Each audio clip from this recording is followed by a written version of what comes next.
जो जा रहा है प्रेसिडेंट अमेरिका का वो भी मोदी का फ्रेंड है। जो प्रेसिडेंट अमेरिका का आ रहा है नया, वो भी मोदी का फ्रेंड है। पिछले वाले भी जो जा चुके हैं ओबामा से लेकर सारे, वो भी फ्रेंड है। कई लोग पाकिस्तान में भी इसको कह रहे हैं कि लो जी ये मोदी यार हमारे लिए और मुश्किल वक्त आने वाला है। ये मोदी साहब की जो कन्वर्सेशन है, और पहले दिन ही उन्होंने कहा जी हम ट्रेड, डिफेंस, सिक्योरिटी। जिस लीडर ने, वर्ल्ड लीडर ने ट्रम्प के प्रेसिडेंट बनने के बाद सबसे पहले बात की है, और अमेरिका के प्रेसिडेंट की जिनसे बात हुई है वो इंडिया के प्राइम मिनिस्टर हैं। बांग्लादेश के अंदर जितने हिंदू डिप्राइव्ड है उनकी भी मदद करेंगे, हिंदुओं के ऊपर जो बर्बरियत हो रही है अमेरिका के अंदर उनको भी प्रोटेक्ट करेंगे। तो इस तरह की स्पीचेस उनकी काफी ज्यादा वायरल हुई। तार साहब, मैं आपकी डायरेक्शन टेंशन दिलाना चाहता हूँ। मोदी साहब की और ट्रम्प साहब की टेलीफोन पे कन्वर्सेशन हुई है।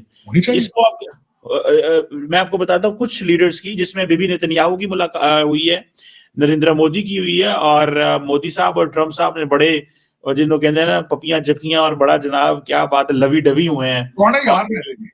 तो ये आप कैसे देखते हैं? कई लोग पाकिस्तान में भी इसको कह रहे हैं कि लो जी ये मोदी यार हमारे लिए और मुश्किल वक्त आने वाला है। ये मोदी साहब की जो कन्वर्सेशन है, और पहले दिन ही उन्होंने कहा जी हम ट्रेड, डिफेंस, सिक्योरिटी, टेक्नोलॉजी, इस पे आपके साथ काम करना चाहते हैं। और सुनने में आ रहा है कि एक पॉइंट और भी तार साहब, अगले साल डोनाल्ड ट्रम्प जो है वो इंडिया आ रहे हैं, क्योंकि क्वाड समिट है, क्वाड समिट इंडिया के अंदर है, तो उसके लिए उनको आना पड़ेगा। तो how do you see this? Cheema साहब, भारत दुनिया की 5वीं बड़ी इकोनॉमी है, बड़ी तेजी से वो तीसरी इकोनॉमी बनने की तरफ बढ़ रहे हैं। जर्मन चांसलर निकलते हैं तो स्पेनिश प्राइम मिनिस्टर आ जाता है। बोइंग के प्लांट गुजरात में लग रहे हैं, जहां बोइंग तैयारे बनेंगे। सेल फोन, आईफोन वहां बन रहे हैं, गाड़ियां वहां बन रही हैं। वहां ultimately India is the need of the world, committed with the country. Pakistan का दुख है कि मेरी मदरलैंड है, और 77 ईयर से 77 साल से लोग कपड़े उसके पाड़ रहे हैं। दुख तो होता है चीमा साहब। बंगाली अफगानी भी आगे निकल जाए, इंडिया तो 100 साल का गैप दे गया आपको, लेकिन बंगाली और अफगानी भी आपको देख देख के तरस कर रहे हो, तो फिर दुख ही होता है कि ये कौन है। जिस लीडर ने, वर्ल्ड लीडर ने ट्रम्प के प्रेसिडेंट बनने के बाद सबसे पहले बात की है, और अमेरिका के प्रेसिडेंट की जिनसे बात हुई है वो इंडिया के प्राइम मिनिस्टर हैं। अब आप इससे अंदाज़ा कर सकते हैं, अब आप इससे ही अंदाज़ा कर लें इंडिया की अहमियत का। अच्छा, सिर्फ ये बात नहीं है, हम नहीं कह रहे आपको सिर्फ ये बात कि जी हम अपनी तरफ से कह दें कि नो, ट्रम्प ने ड्यूरिंग डिस्कशन, अभी मैं आपको बताऊंगी कि बातचीत क्या हुई है। प्रेसिडेंट ट्रम्प ने ड्यूरिंग डिस्कशन ये कहा है कि you are the first world leader who is calling me, कि मोदी साहब आप वो पहले लीडर हैं, दुनिया के पहले लीडर हैं जो कि वो मुझे सबसे पहले आपकी कॉल आई, यानी सबसे पहले जो बात हुई है मेरी आपसे हो रही है। ये भी बताएंगे और किस किस ने कॉल की है, और ये भी बताएंगे कि क्या पाकिस्तान के प्राइम मिनिस्टर कॉल कर सकते हैं, या उन्होंने कॉल की और नहीं की तो क्यों नहीं की। Trump said that the whole world loves PM Modi. President Trump ने ये कहा कि Modi is magnificent, India is magnificent. Can you imagine? आप देखिए बातें क्या हो रही हैं। अमेरिका का, दुनिया की सबसे बड़ी सुपर पावर का नया प्रेसिडेंट, नेक्स्ट प्रेसिडेंट आता है, तो उसको सबसे पहले, ये नहीं कि किसी और सुपर पावर की जो है वो कॉल चली जाए, लीडर की कॉल जाए, उससे डिस्कशन हो। सबसे पहले जो एक अपनी जगह पर एक सुपर पावर ही है, एक सबसे बड़ी ताकत अपनी इकोनॉमी में समझी जाती है इस वक्त दुनिया की, जो ऐसी इकोनॉमी है उसमें उसका लीडर उसको उनको करता है कॉल। वो कहता है, देखें आप, बात पता क्या है, मैंने जो ये बात की कि शहबाज शरीफ साहब बात करेंगे, कॉल नहीं कर सकते ना, यानी कर तो सकते हैं लेकिन क्यों करेंगे, कैसे करेंगे। एक स्टेटस होता है ना, आपकी बातचीत होती है किसी के साथ, किसी के साथ आपकी बातचीत होती है, आपका मिलना जुलना रहा होता है, आप पहले मिले होते हैं, आपकी दोस्तियां होती हैं।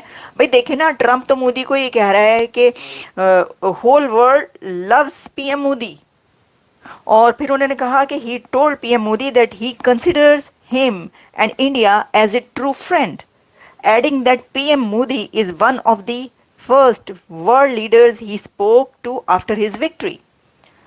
तो प्रेसिडेंट ट्रम्प को वही बंदा, वही वर्ल्ड लीडर कॉल करेगा कि जिसको पता होगा कि जब मैं कॉल करूंगा तो मुझे ये सब बातें सुनने को मिलेंगी, मुझे ये कहा जाएगा, मेरे मुल्क की, मेरे कंट्री की, और मेरी तारीफ की जाएगी और खुशी से मेरी कॉल एक्सेप्ट की जाएगी। ठीक है, तो एक ऐसा कंट्री के जो कर्जे तले दबा हुआ हो और जो आईएमएफ के उसमें हो, वो तो ऑब्वियसली, और कभी ट्रम्प से कोई मुलाकात ही ऐसा इस तरीके से ना हुई हो, ना ही प्रेसिडेंट ट्रम्प ने या अमेरिका के सदर ने कभी पाकिस्तान के सदर या प्राइम मिनिस्टर को कहा हो कि whole world loves you and I am, मैं बड़ा जो हूँ आपका फ़ैन हूँ, यू आर मैग्निफिसेंट, ऐसा तो कभी नहीं हुआ ना। तो ऑब्वियसली कि वो तो नहीं कर सकते क्योंकि ऐसे ताल्लुकात नहीं है, ऐसे रिलेशंस तो है नहीं ना। अच्छा, ऐसे ताल्लुकात, ऐसे रिलेशंस जो हैं वो उसी कंट्री के होते हैं।